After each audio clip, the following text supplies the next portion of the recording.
बघा, शिक्षण काय पाहिजे, तर शिक्षण तुमचं 12वी उत्तीर्ण पाहिजे. तुम्हाला काय असणं गरजेचं आहे, 12वी पास असणं गरजेचं आहे. सोबतच त्यांनी महत्वाचं काय सांगितलं, तर विज्ञान, गणित, भूगोल किंवा अर्थशास्त्र यापैकी एखादा विषय असणं तुमच्यासाठी अनिवार्य आहे.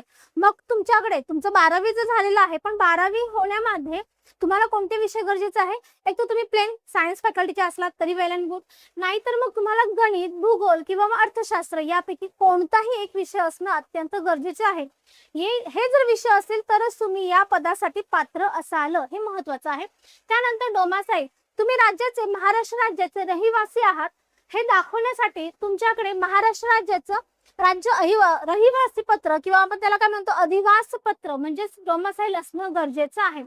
त्यानंतरचं महत्वाचं म्हणजे संगणक ज्ञान.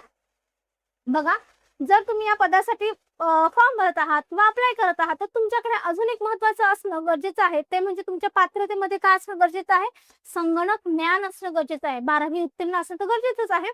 सोबतच तुमच्याकडे काय पाहिजे, संगणकाचं ज्ञान सुद्धा पाहिजे. मग याच्यासाठी काय आवश्यक आहे ते लक्षात घ्या. MSCITचं तुमच्याकडे प्रमाणपत्र असणं गरजेचं आहे किंवा मग समकक्ष संगणक प्रमाणपत्र, त्याच तोलाचं दुसरं एखादं संगणक प्रमाणपत्र असणं गरजेचं आहे.